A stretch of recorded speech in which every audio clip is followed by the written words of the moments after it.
नमस्कार मंडळी, मी अंजुषा कदम. तर तुमचं माझ्या मिनी ब्लॉगमध्ये पुन्हा एकदा स्वागत करते. आम्ही निघालो होतो आज शिर्डीजवळील अस्तेगाव माया निर्मल पिंपरी येथे महाशिवपुराण कथेला.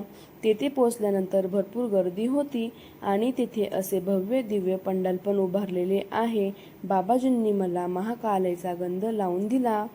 मग काय, चला आपण जाऊया पंडालमध्ये.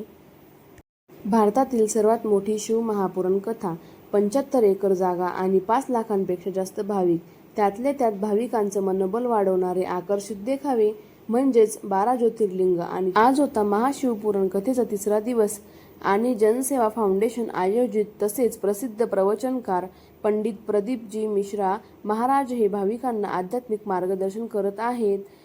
इथे 3 पंडाल आहेत. बाहेर सुद्धा बरेचसे भाविक बसलेले होते. यावरूनच समजतंय ही कथा भारतातील भव्य दिव्य कथा ठरणार आहे. आम्ही सुद्धा या कथेला आलेलो होतो. इथे छान आकर्षित करणारे देखावे सुद्धा होते. तुम्ही सुद्धा या कथेला नक्की या आणि या कथेची शोभा नक्कीच वाढवा. श्री शिवाय नमस्तुभ्यं, हर हर महादेव. इथे छोटीशी यात्रा पण होती. तुम्हाला माझा न्यू व्लॉग आवडला असेल तर नक्की लाईक अँड सबस्क्राईब करा. बाय.